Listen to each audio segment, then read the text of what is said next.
as I'm sitting here in my office on my couch, I am reflecting today what this day was a year ago, and want to tell you a little story. A year ago today, my husband had his second in 6 months aortic valve replaced. Now, that is a very serious surgery, even the first time. So, part of the story goes like this.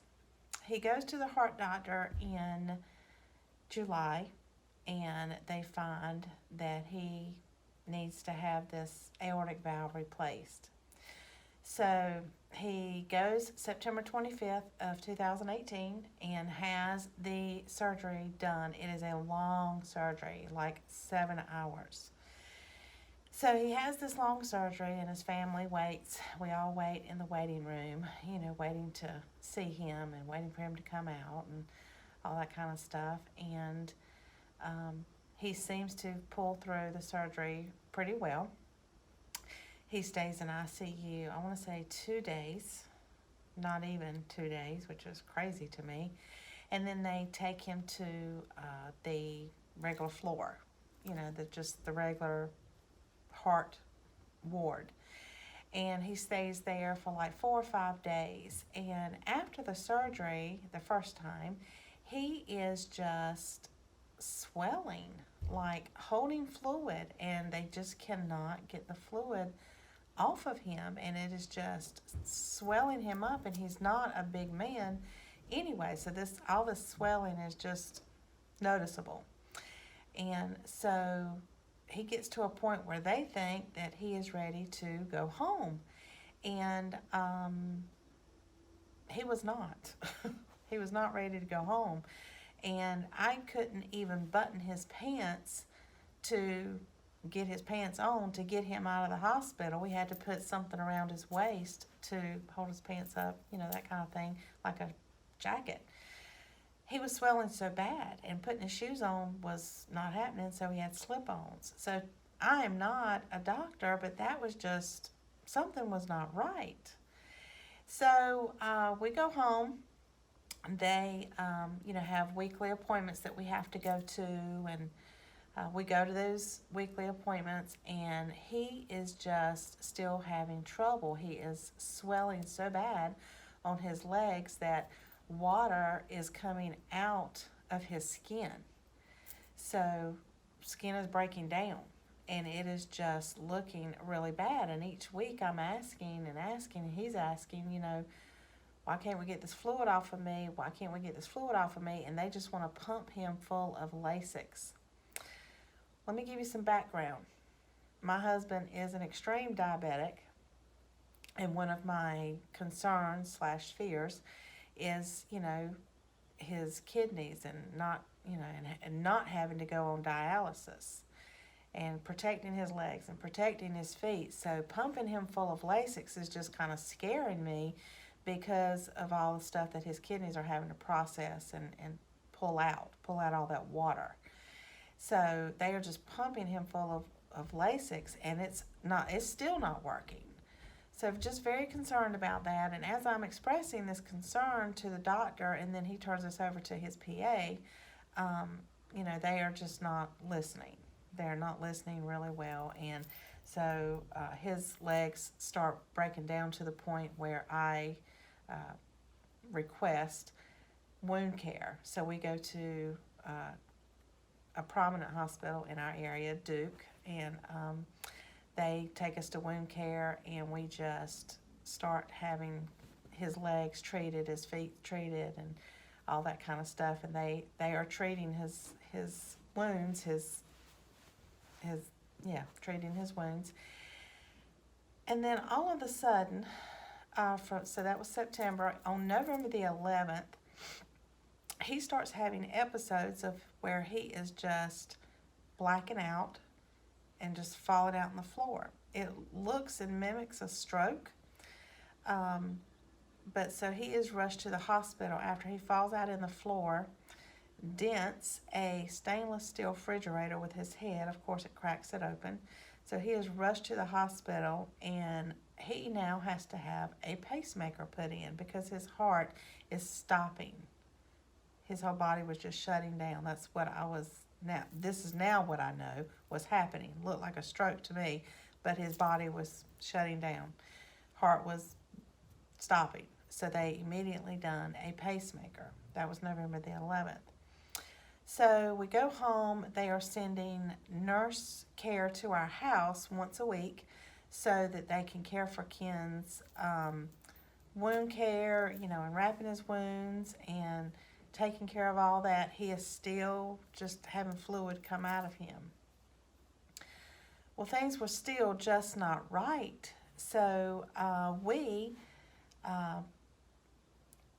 he went to the emergency room around the end of January of 2019, not even 6 months later, and he is so full of fluid he can't even talk. He is like gasping for breath to even talk. So the emergency room says that he is in congestive heart failure and then sends him straight up to the heart floor where he had in this hospital the first aortic valve replacement surgery. So then we just spend weeks on this floor of the doctors trying to figure out what to do, and they're just trying to pull off the fluid from him again, pumping him full of Lasix. Doctors are coming in and out. And when I tell you weeks, he was there 2.5 weeks on this heart floor. And then one day I find out that the doctors that are seeing him, because I wanted to know what the treatment plan is, I wanted to know, what they were going to do about this. And, this is something that, we all have got to be aware of. Even though we do not have experience in the medical field or whatever, we do have gut feelings. We do have discernment. And, something was just not setting right with me. As Ken stayed there day in and day out, couldn't sleep, had to stand up a lot because laying down just choked him. Something was just not setting right with me. So after talking to the medical team to find out that he was only dealing with a medical team, a heart team had not even seen him. This was 2 weeks. A heart team had not seen him. So I requested immediately that a heart team seen him. I don't understand why a heart specialist had not been on this case as soon as he walked through the door, because he had not been long had the pacemaker and not been long had this aortic valve replaced. So why was a heart specialist team not involved in this situation? It blew my mind. Of course, I was hurt. I was irate, more irate, and it was just not setting well with me at all. So they immediately got a heart team in there because I had to request that they come in there and take care of things, or I was moving him out and he was going to another hospital. So lesson number 1, they tried to tell me that I would not be able to do that. So they tried to tell me that I wouldn't be able to move him to another hospital for care. And I thought, well, that's crazy.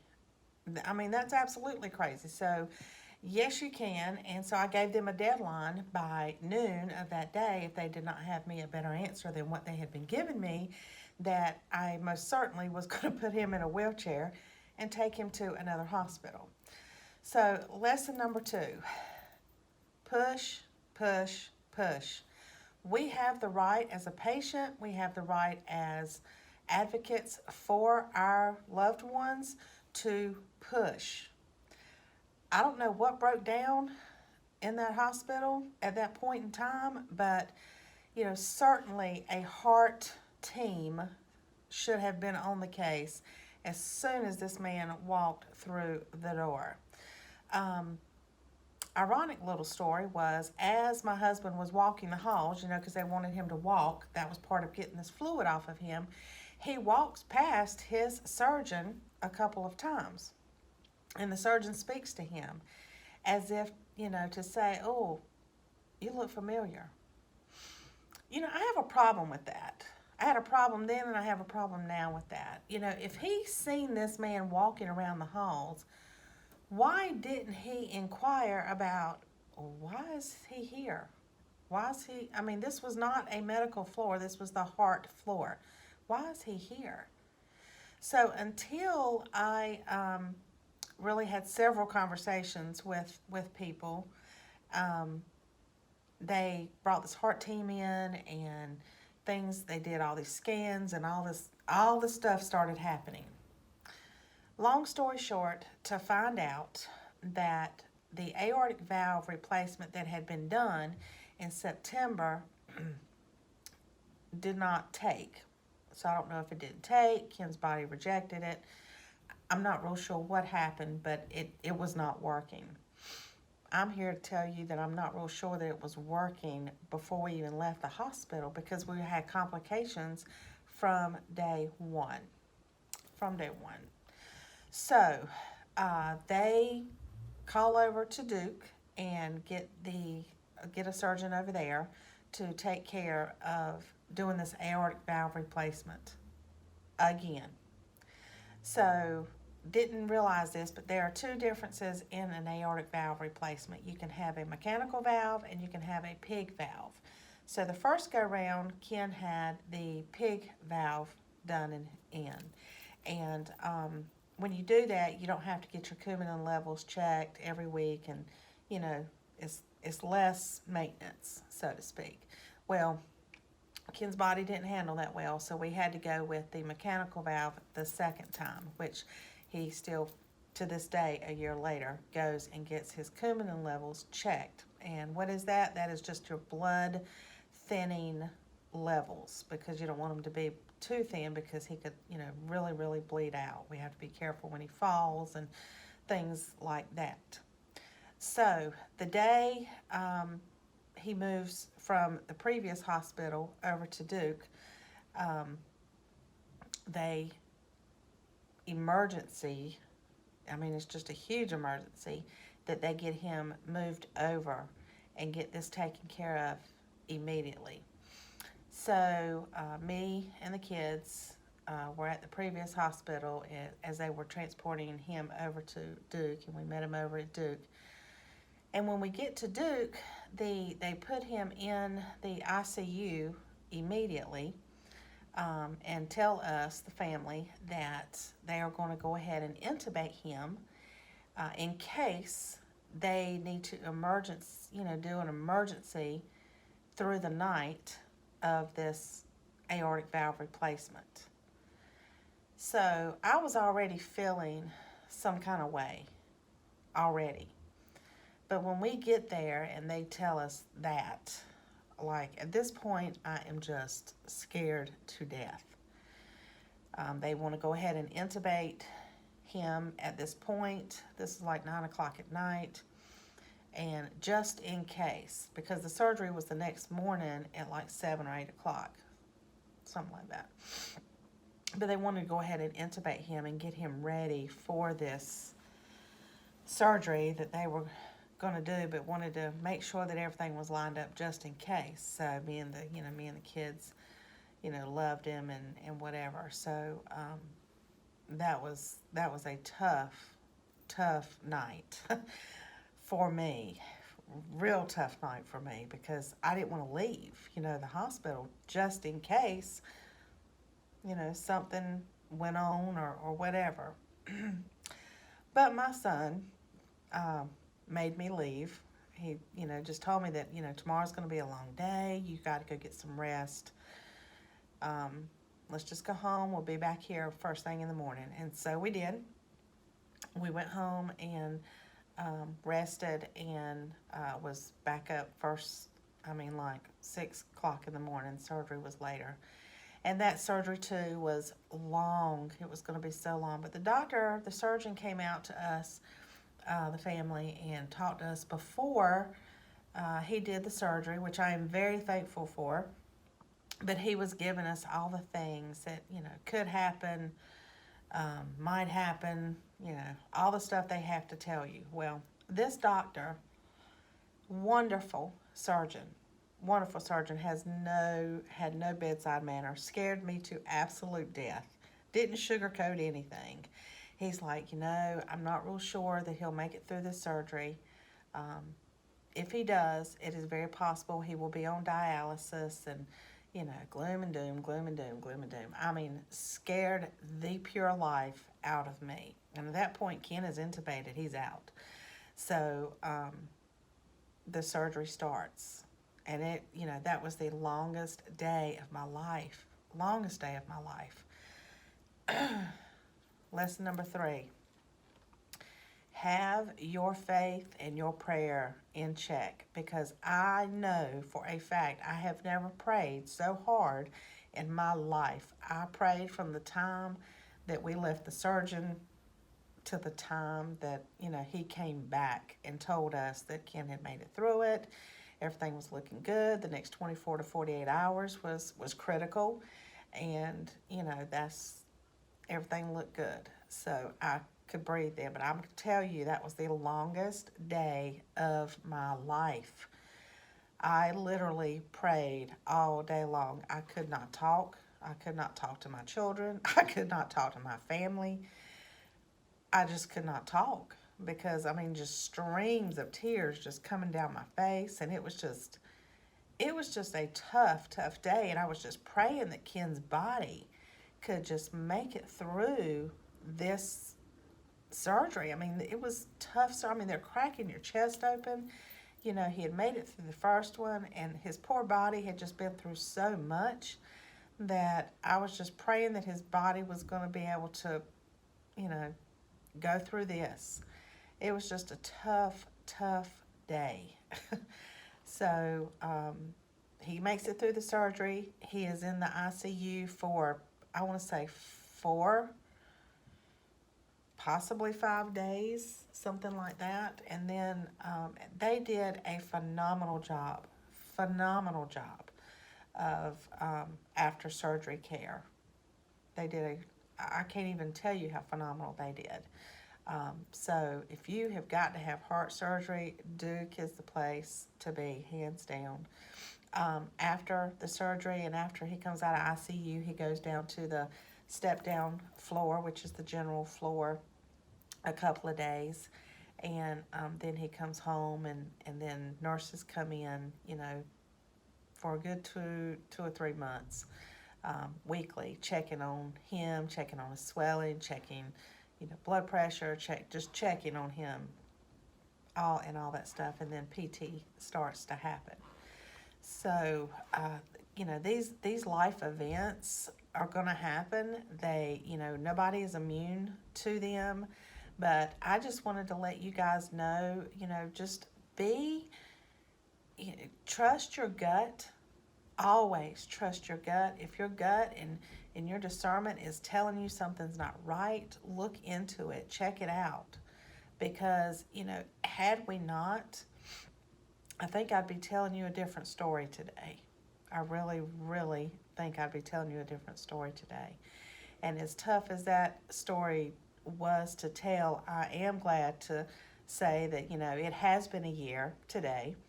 And he is doing 1,000% better. He still has trouble, with dizziness and getting around and remembering things. And, there's tons of stuff he still has concerns with. But he is doing a lot better, and the story is that he lived.